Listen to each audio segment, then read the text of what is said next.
अस्सलाम वालेकुम, मैं हूँ शाहजेब खानजादा। मरियम नवाज का मौक़िफ़ सामने आ गया है कि फ़ौज से बात ज़रूर करेंगे, लेकिन जो बात होगी अवाम के सामने होगी। मगर पहले मुल्क को इस बहरान से निकालने के लिए हुकूमत और इमरान खान को घर जाना होगा। आज बीबीसी से बात करते हुए मरियम नवाज का कहना था कि फ़ौज मेरा इदारा है, उनसे बात ज़रूर करेंगे और वो बात अवाम के सामने होगी। अगर मुल्क को बहरान से निकालने के लिए आपको फ़ौज के साथ बैठना पड़े तो आप बैठेंगी? इस मुल्क को बहरान से निकालने के लिए मैं ये समझती हूँ कि इस हुकूमत को पहले घर जाना होगा। पूरी इमरान खान को घर जाना होगा। इमरान खान को या हुकूमत को?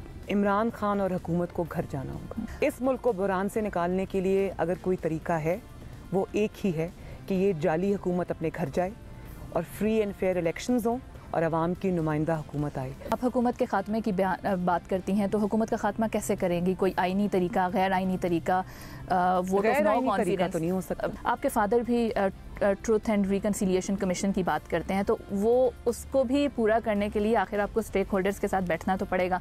तो ये जो सियासी टेम्परेचर है, उसके लिए पहले इस जाली हुकूमत को घर जाना होगा। इमरान खान ना हो तो मरियम नवाज फ़ौज के साथ भी बात करने को तैयार है। फ़ौज मेरा इदारा है, लेकिन मैं बात ज़रूर हम करेंगे, लेकिन आइन के दायरा कार में रह के। और वो अगर कोई अपनी क्रीज से बाहर निकलने के खेलने की कोशिश करेगा और वो आइनी डोमेन जो आइन ने वज़ा कर दी है, जो पाकिस्तान के कॉन्स्टिट्यूशन में इंश्राइंड है, और वो बात अवाम के सामने होगी। छुप छुपा के कोई बात नहीं होगी, किसी से नहीं होगी।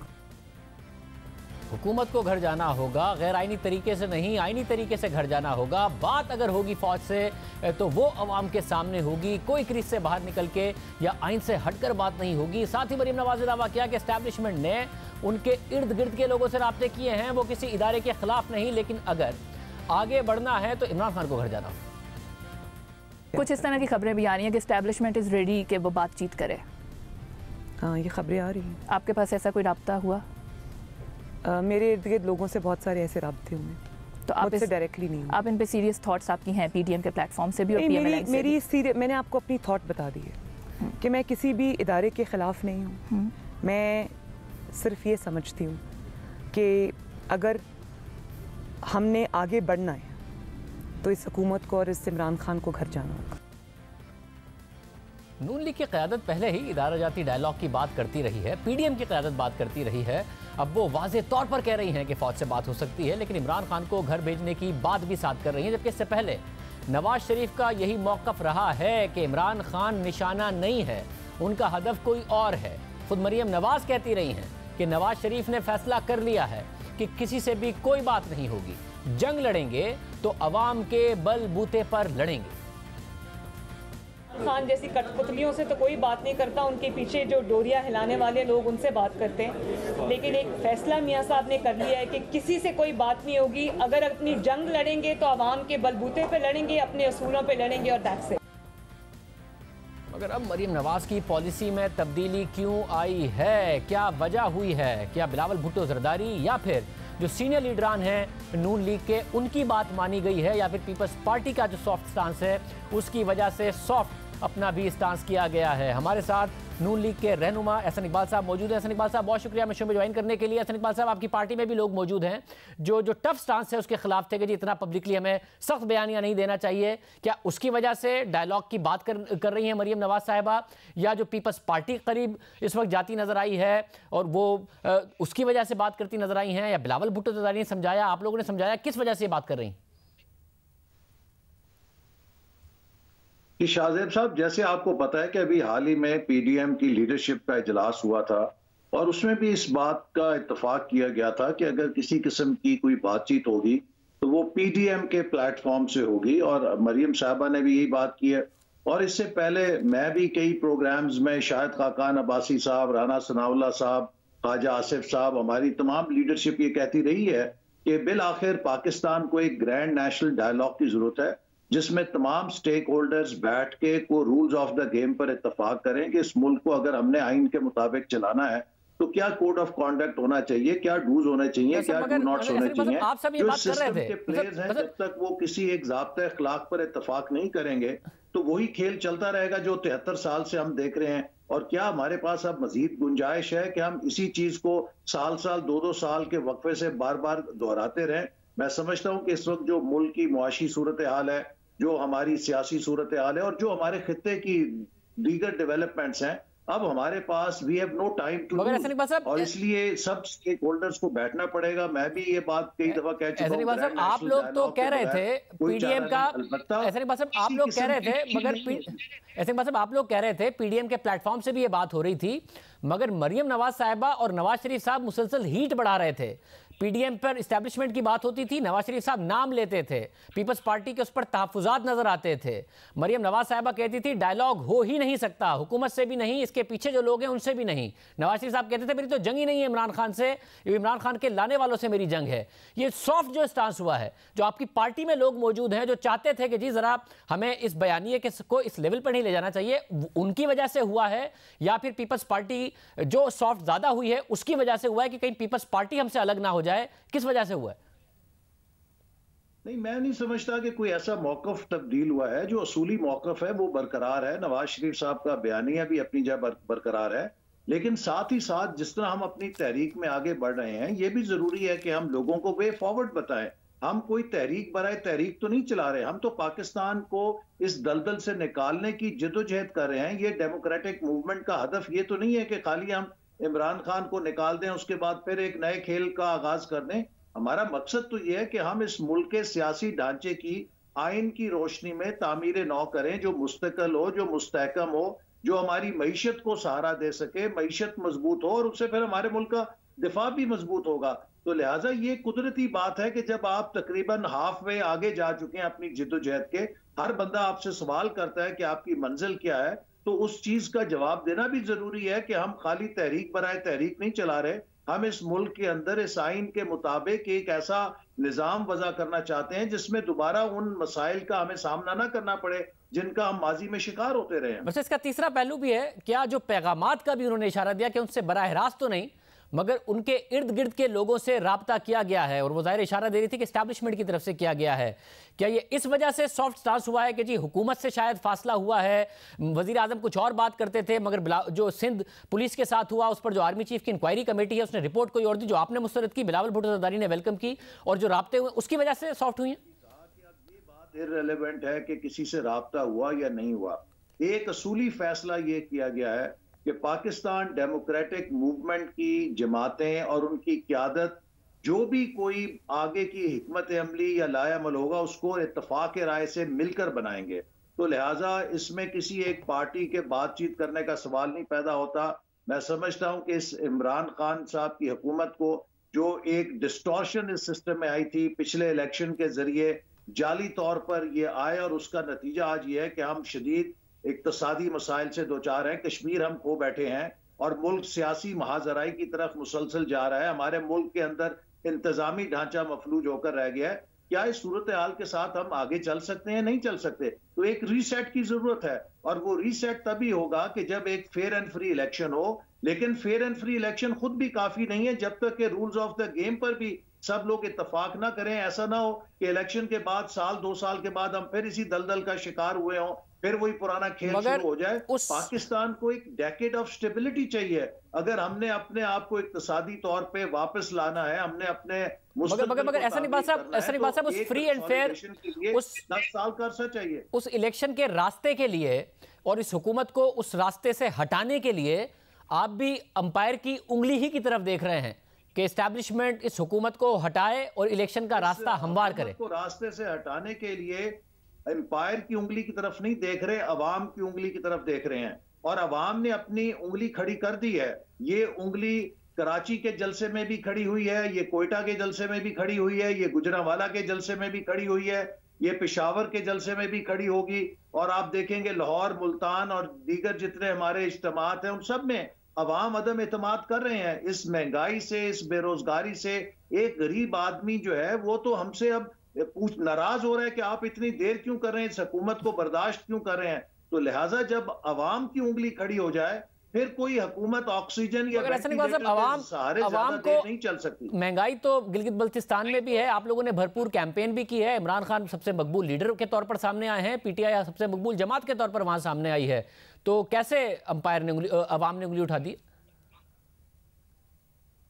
मुझे आवाज नहीं है आपके सवाल की, दोहरा सकते हैं? गिलगित बल्तिस्तान में आप लोगों ने कैंपेन की, महंगाई का असर तो वहां भी है, मगर सबसे मकबूल जमात के तौर पर गिलगित बल्तिस्तान में तहरीक इंसाफ सामने आई है, सबसे मकबूल लीडर के तौर पर इमरान खान सामने आए हैं हालिया सर्वेज में, तो वहां पर क्यों, अगर आप कहते हैं कि अवाम ने उंगली उठा दी है, सर्वे तो कुछ और बता रहे हैं। देखिए, ये सर्वे भी मुझे लगता है कि उसी तरह के सर्वे जो 2018 के नताइज थे, आज गिलगित बल्तिस्तान में आप किसी शहरी से पूछिए कि जितनी पिछले 5 साल में तरक्की हुई है कभी 70 साल में हुई थी, वो कहेगा नहीं। उनसे पूछें जितना 5 साल में अमन था कभी तारीख में इतना अमन हुआ है, वो कहेगा नहीं। तो मुझे बताइए कि जो इतनी तारीखी कारकर्दगी जिस हुकूमत ने दी हो, वो इस सर्वे में तीसरे नंबर पे कैसे आ सकती है? ये सर्वे सिर्फ जारी किया गया उस धांधली को शायद कवर अप देने के लिए जो वफाकी हुकूमत प्लान कर रही है, लेकिन आपने जोशो खरोश देखा है। जब तहरीक इंसाफ के हक में सर्वे आता है वो एक्सेप्ट करते हैं, खिलाफ आता है वो भी नहीं करते हैं, आप भी यही कर रहे हैं कि अवाम अपने वोट की हिफाजत भी करेंगे और अपनी खिदमत को वोट भी देंगे। मतलब यही हो रहा है, सर्वे जिसके हक में आता है वो उसकी हिमायत करता है, जिसके खिलाफ आता है वो नहीं मानता है, आप भी यही कर रहे हैं। मगर आपको ये डर है कि कहीं इस सारे हालात वाकयात के बाद जो रिपोर्ट आई, बिलावल ने जिस तरह वेलकम किया, वो फिर नाम लेने के खिलाफ है कि पीपल्स पार्टी आपके मामला तय ना हो जाएं, आप अकेले ना रह जाएं, इसकी वजह से आपने अपना स्टांस जो है इस वक्त सॉफ्ट किया है। देखिए, अब ये किसी के अकेले रह जाने की बात नहीं है शाहजेब, ये सबको मिलकर इस कॉन्ट्रैक्ट को करना होगा। और अगर इस जद्दोजहद से कोई भी, चाहे हम हो चाहे पीपल्स पार्टी, कोई तीसरी कोई चौथी, जो जमात पीछे रह जाएगी या इसको बिट्रे करेगी, वो अवाम के गैज़ो गज़ब का सामना करेगी। और मुझे यकीन है कि इस वक्त तमाम लीडरशिप इस बात पर मुत्तफिक है कि हम सब की मुस्तकबिल इसी में है कि हम पीडीएम के मकासद को कामयाब करें और इस मुल्क को इस माजी के दलदल से निकाल के एक मुस्तहकम बुनियाद दें। मैं नहीं समझता कि किसी पार्टी के लिए गुंजाइश है कि वो अकेले किसी किस्म की डील कर सके। बहुत शुक्रिया। हसन इकबाल साहब हमारे साथ मौजूद थे। प्रोग्राम में एक ब्रेक शामिल करेंगे। मरियम नवाज साहब भी कह रही हैं कि इदारों की तरफ से राब्ते हुए हैं, बिलावल भुट्टो जरदारी से जो वादा किया था आर्मी चीफ ने रिपोर्ट का, वो उस पर अमल हुआ। ये हो क्या रहा है? हमारे साथ एक ऐसी शख्सियत मौजूद होंगी जो वज़ीर आज़म के भी ज़ाती दोस्त हैं, इदारों के भी करीब हैं, शेख रशीद अहमद साहब, उनसे बात करेंगे एक ब्रेक के बाद।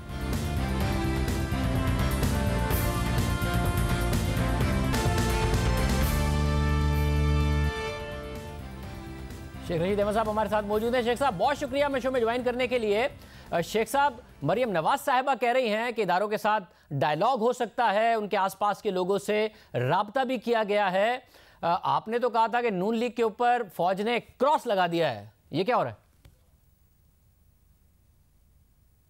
देखें, दुनिया का कोई अदारा सियासतदान से दूर नहीं होता, खा वो अमेरिकन पेंटागन हो, CIA हो, कांग्रेस हो, प्रेसिडेंटशिप हो, M16 हो, रॉ हो, KGB हो। ये ऐसे ही मेरा नाहल नलायक नकम्मे इतना गैर जिम्मेदाराना तबाह कर कौन बयान आपने दे दिया। इमरान खान को पहले आप कहते हैं फौज सियासत में ना आए, फौज को हम सियासत में नहीं देखना चाहते हैं, फिर कहते हैं अल्लाह रसूल के वास्ते आओ इसको हटाओ क्योंकि गिलगित बल्तिस्तान में हमारा म्यानी साहब बन जाएगा परसों गिलगित बल्तिस्तान में एक्सपोज हो जाएंगे और गिलगित बल्तिस्तान की भी कौमी सीटें होंगी, सेनेट की सीटें होंगी, इस तरह बलूचिस्तान में भी कौमी और सेनेट की सीटें होंगी। ये पंजाब की सियासत मैं पहले कह चुका हूँ शाहजेब साहब आपके प्रोग्राम में, दिसंबर से 20 फरवरी, आज मैं और 10 दिन कम कर देता हूँ, 10 फरवरी तक इनको अपनी पार्टी के अंदर से पता लग जाएगा। हमारे साथ नहीं आते ना है, कोई तरीके इंसाफ में ना है, लेकिन अजीम अफवाज के खिलाफ मुस्लिम लीग नून में से आवाज़ के खिलाफ जो इनका बयानिया है उसके खिलाफ मुस्लिम लीग नून में से आवाज़ निकलेगी। वो चाहे वो PTI में ना आए, चाहे वो किसी और तरफ ना जाए, लेकिन इनके सामने वो हालात पैदा होने जा रहे हैं जब लोग कहेंगे इनफ इज़ इनफ। 11 मरतबा आपने आर्मी चीफ का नाम लिया है अपनी तकरीर में लंदन से बैठ के, जनरल फैज़ का बयान जनरल फैज़ साहब का नाम लिया आपने। उन्होंने क्या किया है? उनका एक ही बयान है कि हम पाकिस्तान की जमहूरियत के साथ खड़े हैं। ये चाहते हैं जमहूरियत के साथ मत खड़े हो, खुदा ना खास्ता यहाँ कुछ और करो ताकि हमारे केसेस ख़त्म हो जाएं। वो 25-25 अरब रुपए में 16 में से 4 सुल्तानी गवा, मुश्ताक चीनी वाला और दूसरे वाला आपको तो अंदर कराने जा रहे हैं। आपके पास हैं ही 2-3 महीने मार से पहले आप अपने मेंबरों की कुर्बानी देना चाहते हैं। आप पाकिस्तान की अजीम अफवाज के खिलाफ जबान दराजी कर रहे हैं। शेख साहब, मगर आपको नहीं लग रहा कि हुकूमत के लिए कोई खतरा पैदा हो रहा है? वजीर आजम ने कहा कि सिंध में आईजी का वाकया उन्हें कॉमेडी लगता है। वफाकी हुकूमत ने, वुज़रा ने एक बयानिया बना दिया कि ये तो सब ड्रामा है सिंध हुकूमत का और नून लीग का, और पुलिस उसमें मिली हुई है। आर्मी चीफ बिलावल से बात करते हैं, जो वादा करते हैं पूरा करते हैं, इंक्वायरी होती है, रिपोर्ट आती है, अपने अफसरान के खिलाफ कार्रवाई करते हैं, बिलावल उसको वेलकम करते हैं। मरियम नवाज साहिबा कह रही है डायलॉग के लिए तैयार हैं और मेरे आसपास के लोगों से, इदारों की तरफ से राब्ते किए गए हैं। तो आपको नहीं लग रहा कि कहीं ना कहीं रवैया बदल रहा है? हुकूमत इमरान खान की और अजीम अफवाज पाकिस्तान एक हैं और इलेक्टेड प्राइम मिनिस्टर के साथ खड़ी हैं। और मेरे सामने एक नहीं, 2 नहीं, 3 नहीं, 4 मरतबा बाजवा साहब ने सारे अपोजिशन लीडरों को कहा कि हमारी कमिटमेंट मुंतखब हुकूमत के साथ है। कल आप आवाम से मुंतखब होकर आ जाएं, हम आपके साथ हैं। और ये जो कुछ होने जा रहा है, कल 15 के बाद इनके चेहरे लटक जाएंगे। नून की कितनी सीटें होंगी जी? 2 या 3, वो भी मुश्किल से। असल मसला क्या है? असल मसला इनका ये है कि इनको समझ आ गई है कि पीपल्स पार्टी बेहतर खेली है। नून लीग के केसेस जो हैं फाइनल फर्द जुर्में आयद होने जा रही हैं और पीपल्स पार्टी ने अपने लिए पॉलिटिकली भी और दूसरे तरीके से भी अपने लिए बेहतर रास्ता कायम किया है। मरियम बीबी ने अपने आप को बंद गली में दाखिल किया है। इस मुल्क में वो मुस्लिम लीग ही नहीं जो पाक फौज के खिलाफ सोच रखता हो। और इनका जो ये ख्याल है कि इन्होंने बहुत बड़ा बयानिया दे दिया, सिर्फ उसकी तायद वही लोग कर रहे हैं जो नैब के केसेस में मुलव्वस हैं। आप देखें, ये बात तो दुनिया में कोई सोच भी नहीं सकता कि आप एक बाहर जाएं और बाहर जाके अजीम अदारे को अपनी तनकीद का निशाना बनाएं। और आज आपने कह दिया इमरान खान को हटा दो, हम खुश हैं, हम राजी हैं और हमसे आवाम में बात की जाए। यानी अल्लाह माफ़ी दे, ये फौज ना हुई कोई रजाकार हो गए कि इनके साथ आके जनाब अली जाती उम्रा बात होगी। कोई बात नहीं होगी। 0/0/0 नून लीग की सियासत जो बयानिया नवाज शरीफ ने दिया और मरियम साहबा दे रही हैं, वो पाक फौज के सामने बिग ज़ीरो है। और पाक फौज और अवाम पाकिस्तान के, ताजर पाकिस्तान के, दुकानदार पाकिस्तान के, वो इनके इस बयानिए को मुस्तरद कर चुके हैं। मगर शेख साहब, अच्छा है ना जो अवाम के सामने हो। इस मुल्क में आज तक जो खुफिया हुआ है उससे मुल्क का क्या फ़ायदा हुआ है? जो बात हो अवाम के सामने हो। साथ ही बताइएगा, अब एक अजीब सा मामला है, फिरदौस हाजी केवान साहब एक अलग बात कर रही हैं, शहबाज गिल साहब एक अलग बात कर रहे हैं। क्या आर्मी चीफ ने बिलावल भुट्टो जरदारी से बात वजीर आजम के कहने पर की थी, या वजीर आजम को पता था या नहीं पता था? मैं तर्जमान नहीं हूं, मैं एक इत्तादी हूं इमरान खान का। सो ये तर्जमानों का काम है कि इस पर तबसरा करें। मेरे पास बहुत सारी खबरें, अगर मैं कहूं तो जल्जला आ जाए कि कौन कितने लोग राब्तों में हैं इनके नून लीग के। लेकिन ये मेरा काम नहीं है, ये तर्जमानों का काम है। और बाजवा साहब ने अजमत का, बड़ेपन का और तदब्बर का, दूर अंदेशी का मुजाहरा किया और उन्होंने अपनी तरफ से बिलावल को फ़ोन करके ये यकीन दिलाया इंक्वायरी होगी, साबित किया इंक्वायरी हुई। और ये पाक फौज के ब्रिगेडियर्स और कर्नल लेवल के खिलाफ फैसले हुए जो इस बात का अंदिया देते हैं कि पाक फौज का अजीम जर्नैल ये नहीं चाहता कि पुलिस और फौज के दरमियान मिसअंडरस्टैंडिंग हो। हालांकि वो मेयर साहब मेरे ही पुलिस यहाँ से मेरे से आईजी गए हैं, मैं सब जानता हूँ, लेकिन मैं कहना नहीं चाहता क्योंकि एक हसास वक्त पाकिस्तान पे गुजर रहा है। मगर शेख साहब, मुझे एक बात बताइए, जो ब्रिगेडियर लेवल के अफसरान ने कराची में किया सिंध पुलिस के साथ, अगर वजीर आजम को इसका भी नहीं पता था, इदारे उनके मातहत हैं, आर्मी चीफ ने जो बिलावल भुट्टो जरदारी को कॉल की, अगर वजीर आजम को इस बात का भी नहीं पता था, तो फिर वजीर आजम ने अपने आप को इर्रेलिवेंट कर लिया है ना। फिर अपोजिशन उसी से बात करे ना जिसको सब बातों का पता था। फौज के अलावा फिर किससे बात करे अपोजिशन? देखें, मेरी गुजारिश सुने। फौज पे इल्ज़ाम आ रहा था, जिस पे ये बात आई उसने अपने आप को पेश किया है।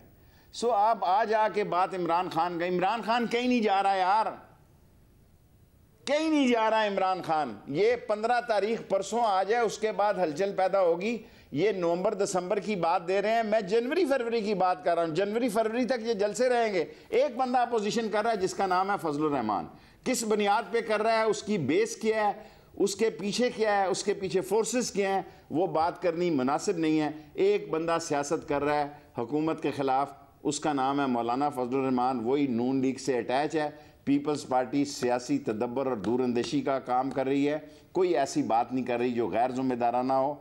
और पाकिस्तान की अजीम अफवाज और इमरान खान पाकिस्तान के लिए हर वो काम करेंगे जो बेहतरी का काम होगा। और इस वक्त आपको लग रहा है कि पीपल्स पार्टी और नून लीग में इस वक्त फासला हो रहा है, आपको ये नजर आ रहा है?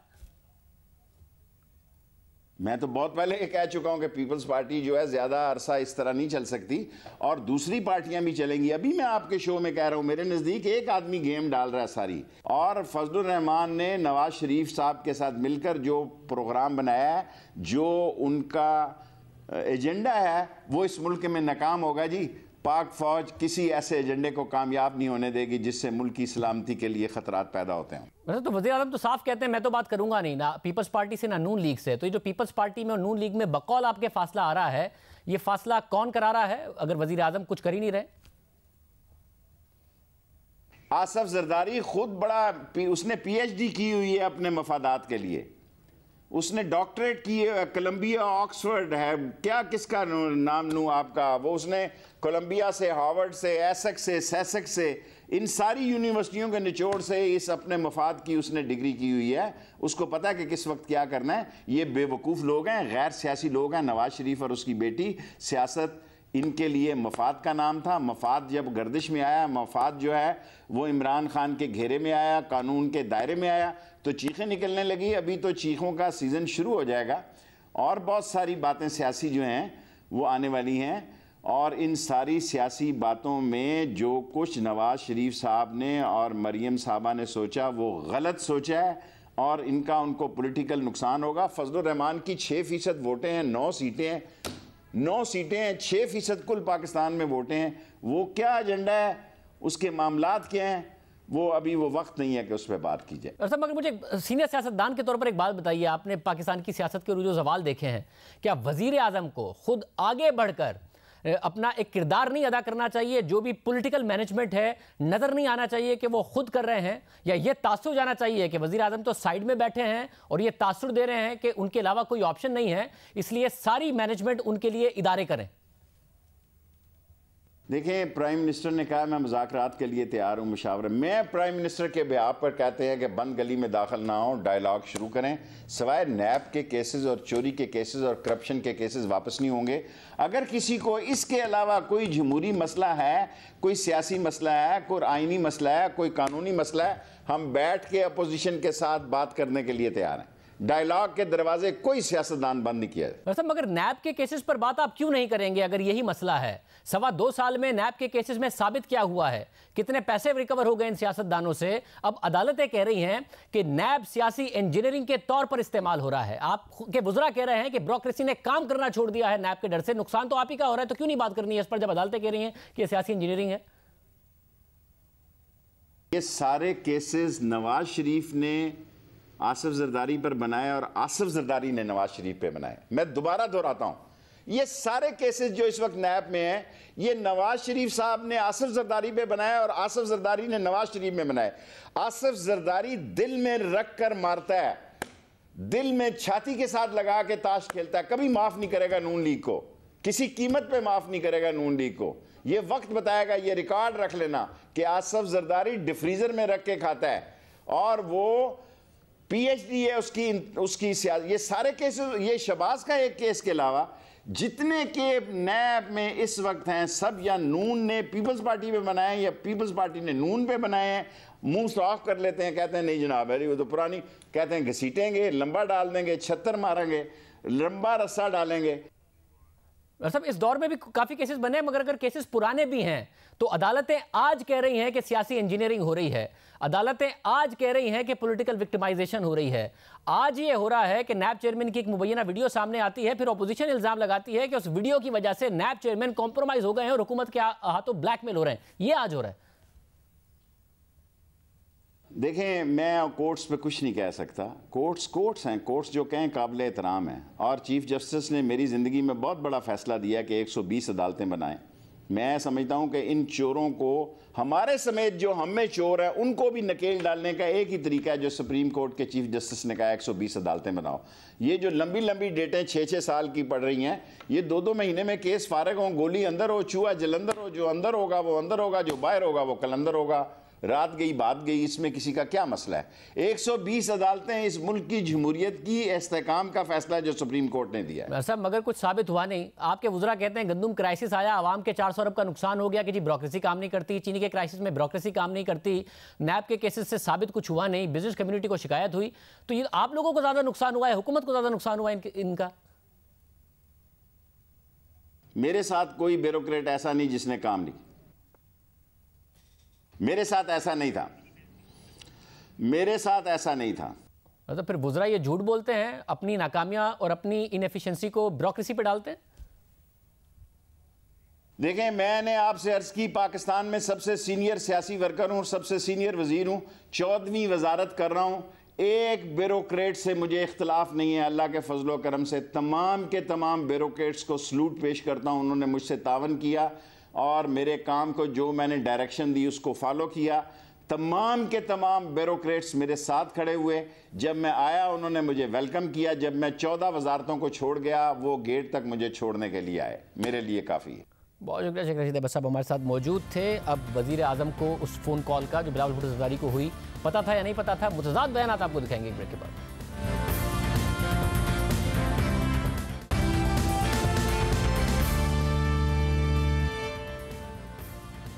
आईजी सिंध के मामले पर आर्मी चीफ की इंक्वायरी से पहले होने वाले वाकयात पर हुकूमती वुज़रा आपस में उलझ पड़े हैं। आज वज़ीर आला पंजाब की मामले खुज़ी बराए इत्तलात फिरदौस आशिक ऐवान ने दावा किया कि आर्मी चीफ ने बिलावल भुट्टो ज़रदारी को जो कॉल की थी वो वज़ीर आज़म के कहने पर की थी। प्राइम मिनिस्टर ऑफ पाकिस्तान के कहने पे ही चीफ ऑफ आर्मी स्टाफ ने बिलावल भुट्टो को कॉल की थी और बिलावल भुट्टो साहब क्योंकि जो क्राइसिस पैदा हो रहा था उसको हैंडल करना अशद ज़रूरी था। मगर वज़ीर आज़म के मुआविन ख़ुसूसी शहबाज गिल ने इस बात की तरदीद करते हुए ट्वीट किया कि ये फिरदौस साहिबा का ज़ाती तज्जिया या ख्याल हो सकता है या फिर उनका बयान आउट ऑफ कॉन्टेक्स्ट चला गया। रिकॉर्ड की दुरुस्तगी के लिए ये बात दुरुस्त नहीं है। मगर फिर फिरदौस आशिक ऐवान साहिबा अपने मौक़िफ़ पर कायम रही और दुनिया टीवी के प्रोग्राम नुक्ता नज़र को इंटरव्यू देते हुए कहा कि मैं शहबाज गिल के बयान पर कॉमेंट नहीं करना चाहती। वफाकी वज़ीर शिबली फराज ने मेरे बयान पर कोई रद्द-ए-अमल नहीं दिया। बाकी छोटी मोटी मोर्चों से फायरिंग जारी रहती है। मैं इस पे कोई कमेंट्स नहीं करना चाहती हूँ। जो प्राइम मिनिस्टर ऑफ पाकिस्तान के इस वक्त तर्जमान और फेडरल मिनिस्टर हैं वो हमारे भाई शिबली फराज साहब हैं और शिबली फराज साहब की तरफ से इस इशू पे कहीं पे कोई कमेंट्स नहीं आए हैं। ठीक, तो बाकी चीजें जो है छोटी मोटी मोर्चों से फायरिंग जारी रहती है। एक ब्रेक शामिल करते हैं।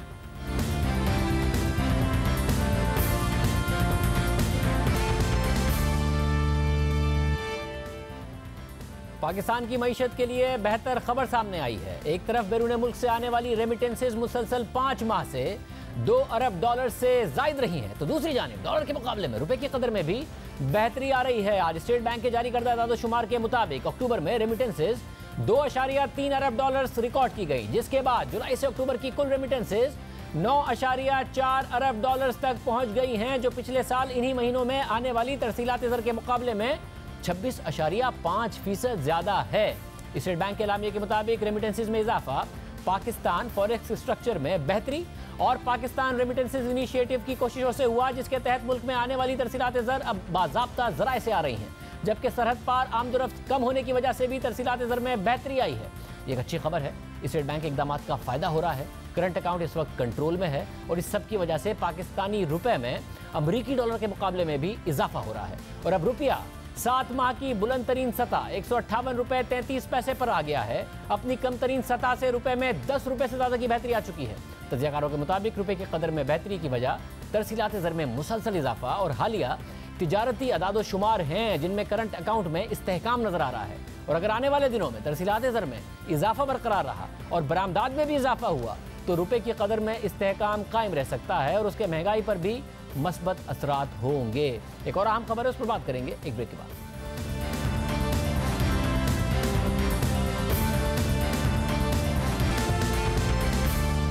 कोरोना तेजी से फैल रहा है और हर रोज कोरोना से होने वाली अमवात में भी इजाफा हो रहा है। मुल्क भर में 4 माह बाद एक दिन में रिकॉर्ड केसेस सामने आए हैं और रिकॉर्ड अमवात हुई है। गुज़िश्ता 24 घंटे में 1808 नए केसेस सामने आए और कोरोना केसेस मजबूत आने की शरह 4.9% हो गई है, जबकि कोरोना से गुज़िश्ता 24 घंटों में 34 अमवात हुई हैं। गिलगित बल्तिस्तान में मस्बत केसेस की शरह में तेजी से इजाफा हुआ है। 8 नवंबर को यह शरह 2.1% थी, मगर अब 4.3% हो गई है। कोरोना के फैलाव को रोकने के लिए 2 रोज पहले वफाकी काबीना के इजलास में यह फैसला किया गया था कि हुकूमत मजीद जलसे नहीं करेगी, लेकिन गिलगित बल्तिस्तान में 15 नवंबर को इंतखाबात हैं और वहां सिर्फ अपोजिशन ही नहीं बल्कि खुद हुकूमती जमात भी मुसलसल जलसे कर रही है। ये सवाल आज इस्लामाबाद हाई कोर्ट में भी इंडोर हॉल्स में शादी पर पाबंदी के खिलाफ समाअत के दौरान उठाया गया। दौरान समाअत chief justice Islamabad high court ने रिमार्क्स दिए कि हुकूमत ने इधर पाबंदी लगाई और खुद बड़े जलसे कर रही है। चीफ जस्टिस ने रिमार्क्स दिए कि अगर किसी शादी में कोरोना फैल जाए तो अदालत उसकी जिम्मेदारी नहीं ले सकती, लेकिन हुकूमत से ये ज़रूर पूछ लेते हैं कि इंडोर शादी हॉल्स के साथ इम्तियाजी सलूक क्यों रखा जा रहा है। इंडोर शादी हॉल्स से मुतालिक हुकूमत का दोहरा मयार क्यों है, वजाहत करें। जिसके बाद अदालत ने deputy director national command and control authority को नोटिस जारी करते हुए मुतालिक अफसर को 18 नवंबर को ज़ाती हैसियत में तलब कर लिया है। इजाज़त दीजिए, अल्लाह हाफ़िज़।